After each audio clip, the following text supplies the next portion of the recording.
Matt Paul here. Just wanted to do a quick shout out to the Bunk man. He asked me a question about my transducer, so I'm going to do a quick shot of the transducer I got on my Sea Fox. Real quick, as everybody knows, I'm using a Simrad Go9, and it came with the total scan transducer, and that is it right there. As you can see, it comes out, you know, good 12 inches. This transducer has been pretty good. Side scan works okay. Down scan works. I will say the reason why the side scan works okay is once you get in about 80 feet of water, it doesn't have the power, I feel like, to project on the bottom. Inshore works decent. You can see, you know, dock, piers, pilings, fish, but getting out in the open water, I tend to use the regular sounder in chirp mode. One of the other things is if you're running the side scan and excuse me, if you're running your chirp and want to switch over to side scan or down scan, the program won't let you do it because it's in it uses the same frequency. So another tip is if you see the lower unit, as this thing projects for side scan because it goes, you know, more at the horizontal, that when you get start doing side scan, you also got to go a lot slower about an idle or a slow troll. Go ahead and tilt your engine up so you can get this beam to project out and come back to you, because if you have your lower unit all the way down, it's going to hit the lower unit and it's going to not give you a projection on that other side. So I actually got that tip from a fishing conference or a instructional, the Inshore Fishing Institute that they do in that Noose River Bait and Tackle puts on. That I picked that up from another fisherman there. It wasn't actually one of the guys, didn't say it was actually another fisherman, and I'd say that was worth the little bit of money I paid to go to it.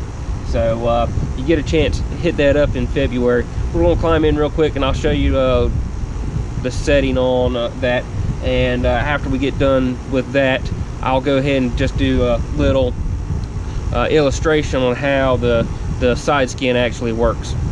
Got everything booted up.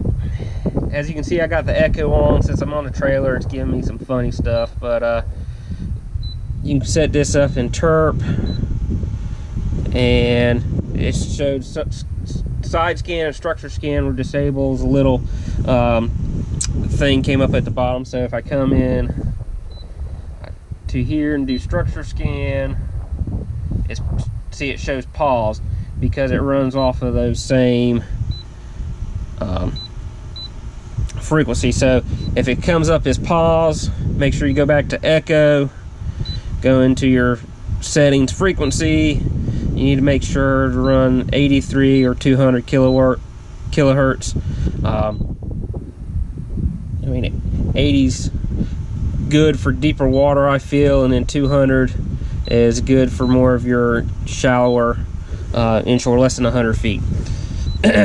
Also, the fact that, and I'll do some illustrations on the cone on those two, but once you put it back into your normal frequencies, should come up. And because I'm not in the water, it's showing up an all black screen. I also have it panned out as well, so you can pan it. I'm sorry, I went the wrong way. But you can bring it into, you know, 80 feet, and you can go 60 feet on either side. But get it back down. I apologize if I moved off the screen, but that's what it shows there.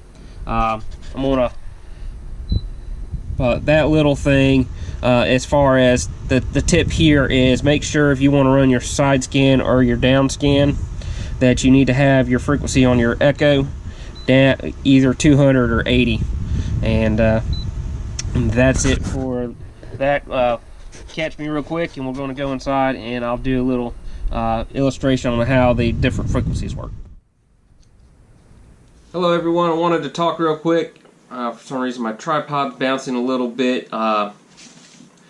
Anyways, wanted to go over the in a a little bit earlier, I talked about the 3-in-1 total scan transducer on the boat. It has your normal echo, which is your 83 and 200 kilohertz, and then it's got chirp, and it's got the side scan, down scan. Now I call side scan is basically your structure scan.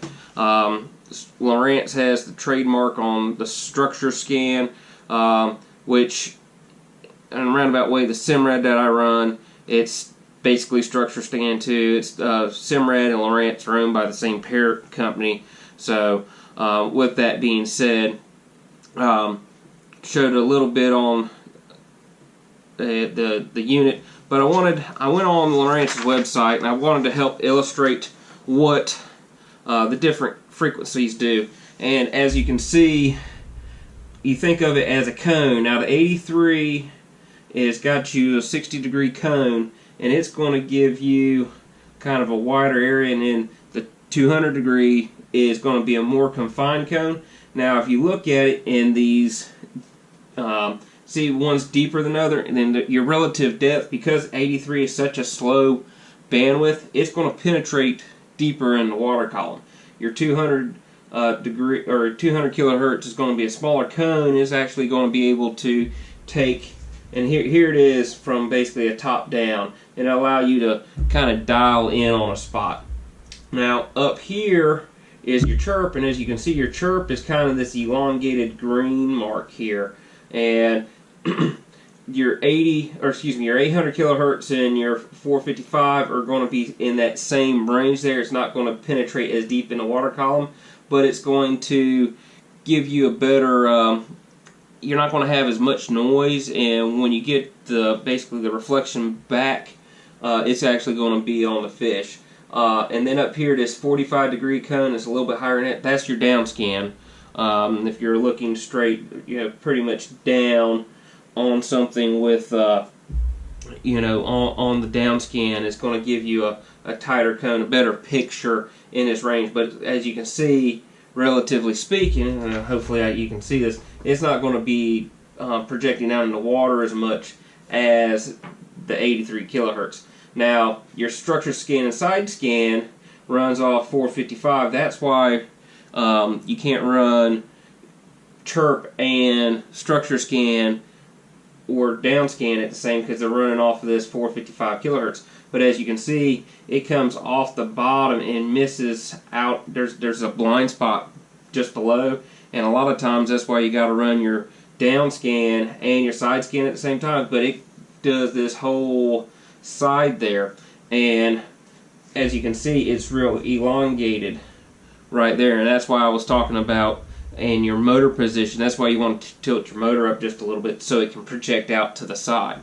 Now on the sonar unit, when we showed the down scan, pretty much take your piece of paper, and you can see how I folded it, and basically this is what it's going to look like. You're going to have the line down the middle of your plotter, and as your sonar or echo, as you're going along, it's going to, I guess as your travel direction, it's going to feed from top to bottom.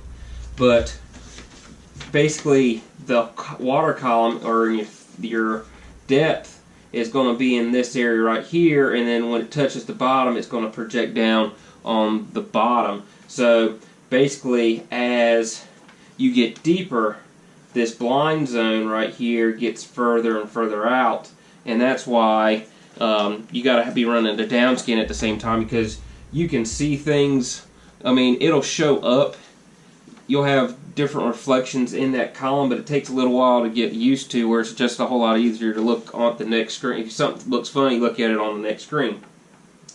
But that being said, that's why I said about 60 feet of water and less, this works real good, because this blind spot is really confined to a smaller column of water. And because the expanse of the ocean gets further out, you lose a lot of the intensity of that that structure scan or side scan. So I hope this helps with this quick tip. got any questions, feel free to comment below. This chart right here, like I said, I labeled up. You can find this on the Lowrance website. That's where I got it from. If you want to kind of study it a little bit more, but it's good knowledge to know, and it helps you set up for the fish. So, with that being said, I hope this helps you catch more fish. It's something that I've learned. I felt like I needed to share, and we'll catch you next time. Keep on fishing.